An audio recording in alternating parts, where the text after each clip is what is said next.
प्यारे बच्चों, सुप्रभात। बच्चों, आज आपको पृष्ठ 42 पर लिखे पाठ 6 का शेष भाग का कार्य भेजा जा रहा है। पिछले सप्ताह आपको कक्षा 4 की पुस्तक के पाठ 6 का आधा भाग, जो कि पृष्ठ 40, 41 पर दिया गया है, भेजा गया था। सब बच्चे अपनी पुस्तक का पृष्ठ 42 खोलकर रख लें।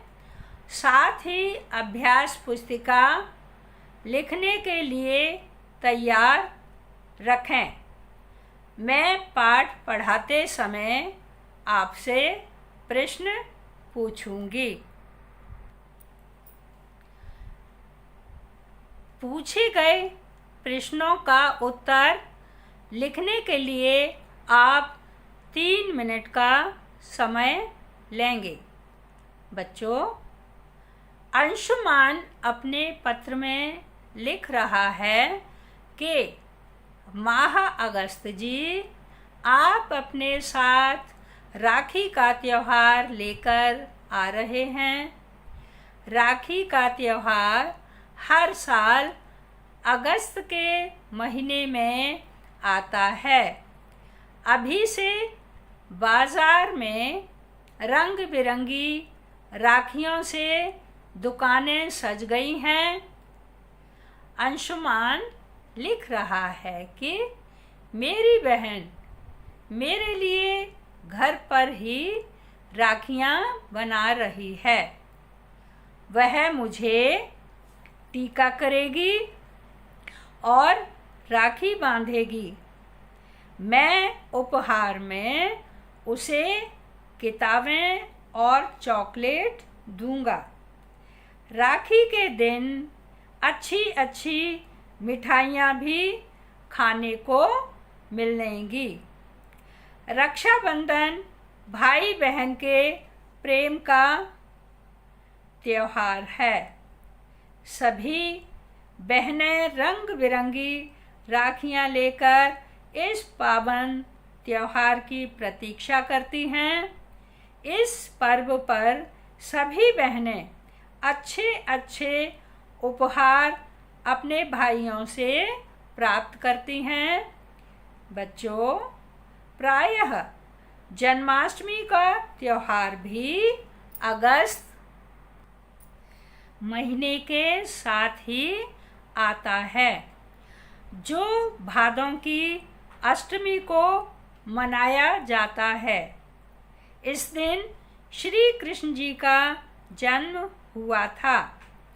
जगह जगह मंदिरों में सुंदर झांकियां सजाई जाती हैं। बच्चों, अंशुमान पत्र द्वारा बता रहा है कि वह स्वयं भी घर पर झांकी सजाने में माँ की मदद करता है। उसके पड़ोसी भी झांकी देखने आते हैं। बच्चों, अब मैं आपसे प्रश्न पूछूंगी। प्रश्न सुनकर 3 मिनट का अंतराल लेकर आप पूछे गए प्रश्नों के उत्तर लिखेंगे। पहला प्रश्न है, अगस्त माह के भाई बहन कौन हैं? दूसरा प्रश्न, जन्माष्टमी का त्योहार क्यों मनाते हैं? तीसरा प्रश्न, रक्षाबंधन किसका प्रतीक है? बच्चों, अब आपका अंतराल का समय समाप्त हुआ। पूछे गए प्रश्नों के उत्तर इस प्रकार हैं।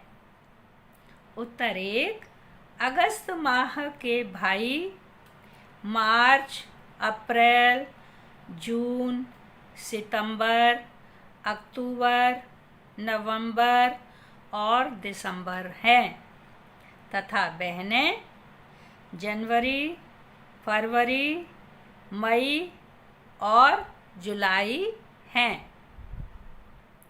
उत्तर 2, जन्माष्टमी का त्यौहार श्री कृष्ण जी के जन्मोत्सव के रूप में मनाया जाता है। भादों की अष्टमी को श्री कृष्ण जी का जन्म हुआ था। उत्तर 3, रक्षाबंधन भाई बहन के प्रेम का प्रतीक है। इस दिन बहनें अपने भाइयों की कलाई पर राखी बांधती हैं। बच्चों, अब हम पाठ को आगे बढ़ाते हुए पढ़ते हैं। अब अंशुमान अपने पत्र को समापन की ओर ले जाते हुए अगस्त महीने को लिखता है कि प्रतिवर्ष की भांति आप ऐसे ही त्योहारों के साथ आइए और सब में खुशी तथा नई चेतना भर दीजिए। अगस्त माह जी, आपके साथ मिलकर हम सब त्योहारों का आनंद उठाएंगे। माँ ने आपके लिए घेवर भी मंगाया है। घेवर नामक मिठाई तीज तथा रक्षाबंधन के त्योहार पर खाया तथा परोसा जाता है। अगस्त के महीने में मिठाई की प्रत्येक दुकान सजी होती है घेवर से। अंत में अंशुमान ने अगस्त के सभी भाई बहनों को नमस्ते बोलने के लिए कहा। ये सभी बहन भाई उसके दूसरे महीने हैं। आपके आने की प्रतीक्षा में, अंशुमान। बच्चों, इस अगस्त माह पाठ के माध्यम से पढ़ा कि इस महीने में कौन कौन से त्योहार क्यों मनाए जाते हैं। अब मैं आपको गृह कार्य दे रही हूँ जिसे आप अपने अभिभावकों के समक्ष बैठकर करेंगे। गृह कार्य है, पृष्ठ 44 पर दिए पाठ बोध के प्रश्न 3 और 4 को अपनी पुस्तक पर ही लिखेंगे। अभ्यास पुस्तिका में नहीं लिखेंगे, पुस्तक पर लिखेंगे। सब बच्चे पाठ का अध्ययन बार बार करेंगे। भाषा पर पकड़ अच्छी हो उसके लिए स्वाध्याय निरंतर करते रहें। स्वाध्याय कहते हैं बार बार पढ़ते रहें, अपने आप से पढ़ें, ज़ोर ज़ोर से बोल करके निरंतर लगातार पढ़ते रहेंगे तो आपकी हिंदी बहुत अच्छी हो जाएगी। धन्यवाद।